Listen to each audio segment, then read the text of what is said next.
Hey guys, what's up? It's your girl Jamila and welcome back to my laboratory. So, quick question. Do you guys like my cups? Because I'll be showing you how I sublimated these using a convection oven. Now, before you ask or before we begin, I just want you guys to know you do need a separate oven for this project. You cannot sublimate and cook in the same oven. Sublimation gives off the gas. It's toxic, it's dangerous, so you need something separate, okay? And of course, I'll have the link for that as well as everything else used in the description box. Make sure you guys check it out. And you know the drill. If you find the video helpful and you enjoy it, make sure you give me a thumbs up, share it with your friends, and subscribe to my channel. Okay guys, before we begin our tutorial, I just wanted to show you how I got the measurements that we'll be using for our project today.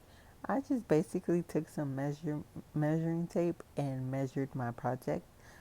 This soda can is measuring 9 by 5.5, but I always like to leave wiggle room for error and just to make sure I get an all over print.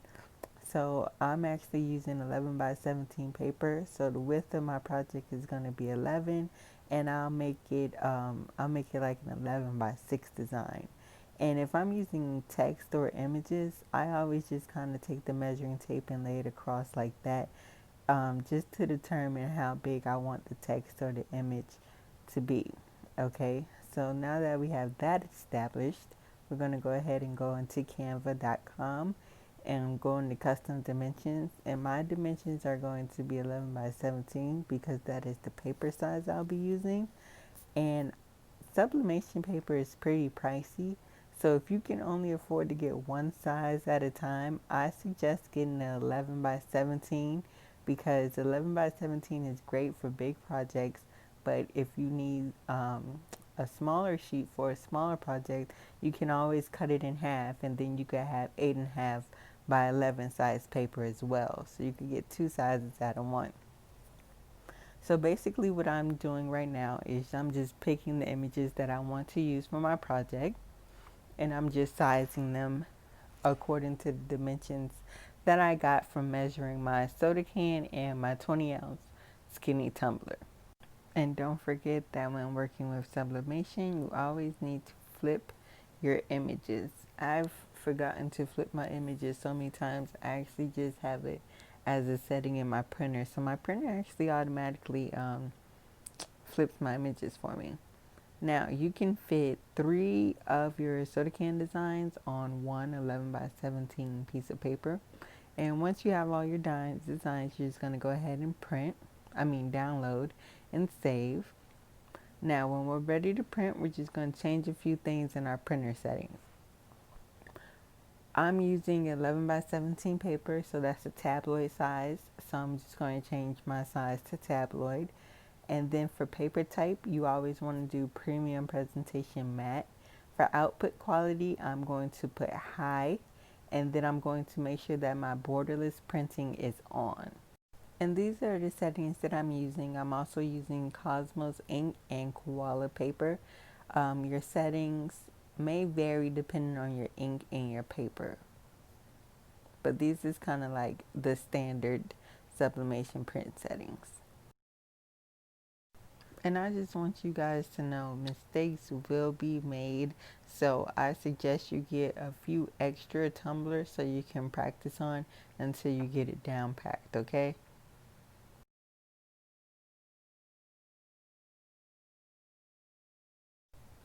Now once I get everything printed, I'll just go ahead and cut it out.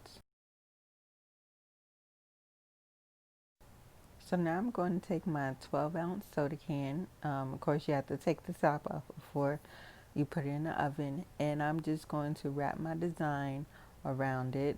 You want to cut off your excess paper. You want a little extra so it can kind of overlap, but you don't want too much extra. And you just want to make sure that your design is centered and that you tape it as tight as possible. Now, the soda can is a little hard to work with because because it's not straight up and down. So you just really kind of have to play with that. And for the 20-ounce skinny tumbler, it's super easy since it's just straight up and down. Again, I'm just going to make sure my design is centered and cut off the extra, but leave a little bit of excess so it can overlap. and you get it all, and you want it to overlap so you can get it all over design.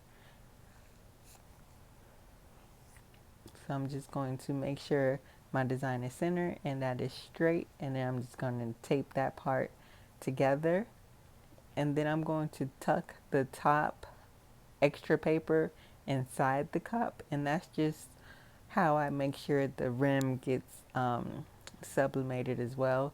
And then for the bottom, I'm just going to trim off the bottom of that paper.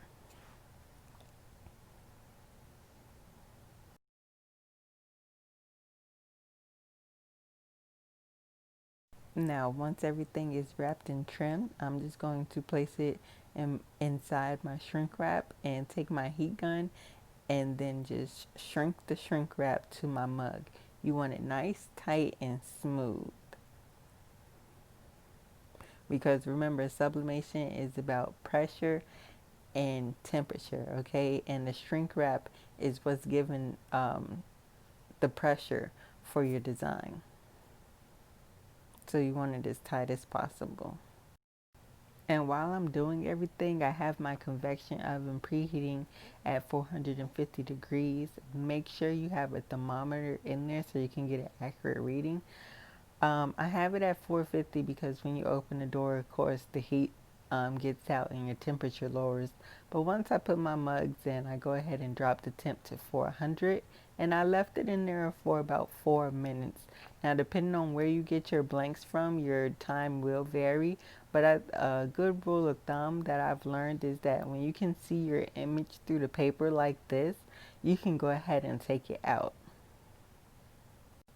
And make sure you're using some heat resistant oven mitts, okay? Very important. So once you remove it from the oven, you go ahead and carefully remove your shrink wrap and reveal your design. And here's my cup, you guys. I absolutely love it. These colors are like super, super popping, okay? As always, thanks for watching. Don't forget to like, subscribe, and share. See you next time.